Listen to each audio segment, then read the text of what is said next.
ఓం నమః శివాయ. రచనరావుకి స్వాగతం. సాలెపురుగు, సర్పం, ఏనుగు లాంటి మూగజీవాలకు కైవల్యాన్ని ప్రసాదించిన మహాదేవుడు.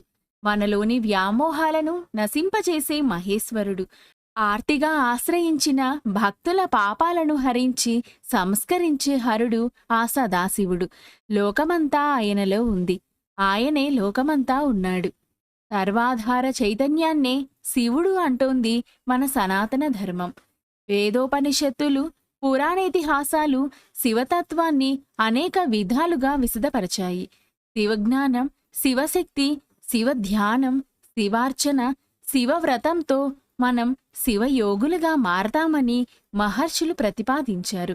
ఆ శివయోగంలో తరించే దివ్యమైన రాత్రే మహాశివరాత్రి పర్వదినం. ఆ అర్ధనారీశ్వరునికి అష్టతనువులు ఉంటాయని మీకు తెలుసా? మహేశ్వరునికి అష్టతనువు అనే విశేష నామముంది.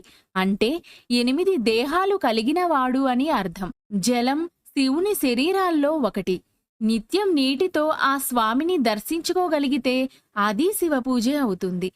జలాన్ని గౌరవిస్తూ సద్వినియోగం చేసుకుంటూ కలుషితం కాకుండా చూసుకుంటే ఆ భూతేశుడు హర్షిస్తాడట.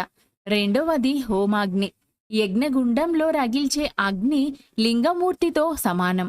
ఇంట్లో వంట కోసం వెలిగించే అగ్ని కూడా హోమాగ్నిగా భావించాలి.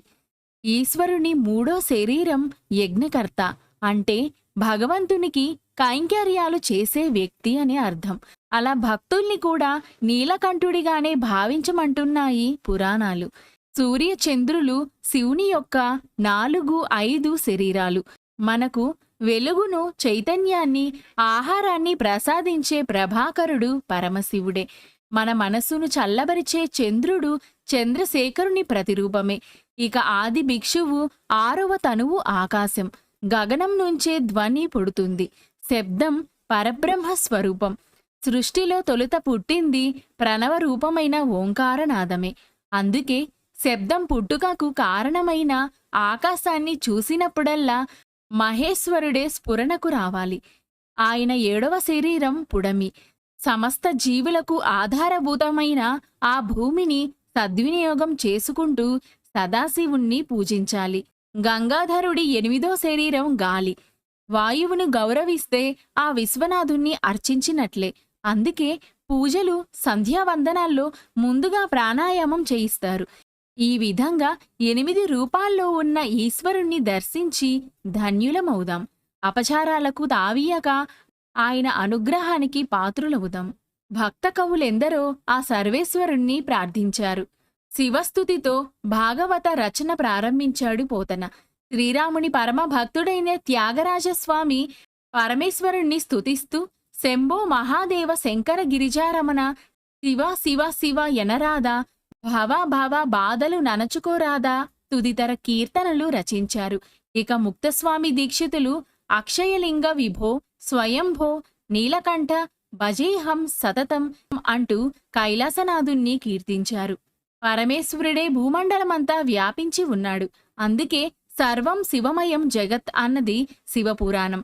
కఠ, మాండూక్య, శ్వేతాస్వతర, బృహదారణ్యక, సూర్య, కైవల్య, స్కంద తుదితర ఉపనిషత్తులు శివమహిమను కీర్తించాయి. ఈ జగత్తు మొత్తం పరమేశ్వరుడే ఆవహించి ఉన్నాడు అని ఈశావాస్య ఉపనిషత్తు పేర్కొంది. శివలింగం ప్రకృతి పురుషులకు ప్రతీక అని తాత్వికులు వ్యాఖ్యానిస్తారు. శివాయ గురవే నమః, ఈశాయ సర్వ విద్యానాం, ఈశ్వర సర్వభూతానాం అని వేదమంత్రాలు శివుని స్తుతించాయి. అంటే సర్వ విద్యలు, సకల జీవులకు ఆయన మూలాకారుడు. బ్రహ్మాధిపతి, బ్రహ్మణోధిపతి అన్నారు. అంటే సృష్టికర్త అయిన చతుర్ముఖ బ్రహ్మకు, వేదాల్లోని మంత్రాలకు ఉమాపతే అధిపతి. అయితే నిర్మలమైన మనస్సుతో స్వామిని కీర్తించి ఆరాధించినప్పుడే సత్ఫలితాలుంటాయని చెబుతున్నారు. అందుకే చిత్తశుద్ధి లేని శివపూజలేలా అని వేమన ఎద్దేవా చేశాడు. మాఘమాస బహుళ పక్ష చతుర్దశి అర్ధరాత్రి లింగోద్భవ కాలం. ఆ పరమాత్ముణ్ణి నిశితకాలంలో పూజించే ప్రత్యేక పర్వదినమది. ఆ మహాశివరాత్రి రోజే శివుడు అగ్ని రూపంలో ఆవిర్భవించినట్లు పురాణాలు చెబుతున్నాయి. రాత్రి అనేది లౌకిక వ్యవహారాలు సర్దుమణిగే స్థితి. అందున అర్ధరాత్రి బహిర్ముఖ దృష్టిని వదిలి బుద్ధిని అంతర్ముఖం చేసి అంతరంగంలో ఈశ్వర జ్యోతిపై కేంద్రీకృతం చేయడమే రాత్రి. ఇంద్రియాల ద్వారా బాహ్య విషయాల చుట్టూ భ్రమించే మనసును చైతన్యానికి మూల కేంద్రమైన ఆత్మజ్యోతిలో అంటే శివజ్యోతిలో లీనం చేసే అంతర్ముఖ ప్రయాణమే శివరాత్రి అని వారు భావిస్తారు. ప్రాతః సంధ్య, మధ్యాహ్న సంధ్య, సాయంత్ర సంధ్య అందరికీ తెలిసినవి. నాలుగోది అర్ధరాత్రి అయిన తురీయ సంధ్య. ఇది పూర్తిగా ఆధ్యాత్మిక సాధనలకు సంబంధించినది. అలజడులన్నీ అణగిన ఈ అచల స్థితి ధ్యానానికి మరింత అనుకూలం. మనసు పరమానందాన్ని అనుభవించే ఆ తదాత్మ స్థితిలో లౌకిక లంపటాలన్నీ సద్దుమణుగుతాయి. దాన్నే ఆధ్యాత్మిక గురువులు పరమమైన లయ అంటారు. ఈ పర్వదినాన పగలంతా ఉపవాసం ఉండి రాత్రిపూట అభిషేకాలు, పూజలు, జాగరణ చేయాలని లింగపురాణం చెబుతుంది.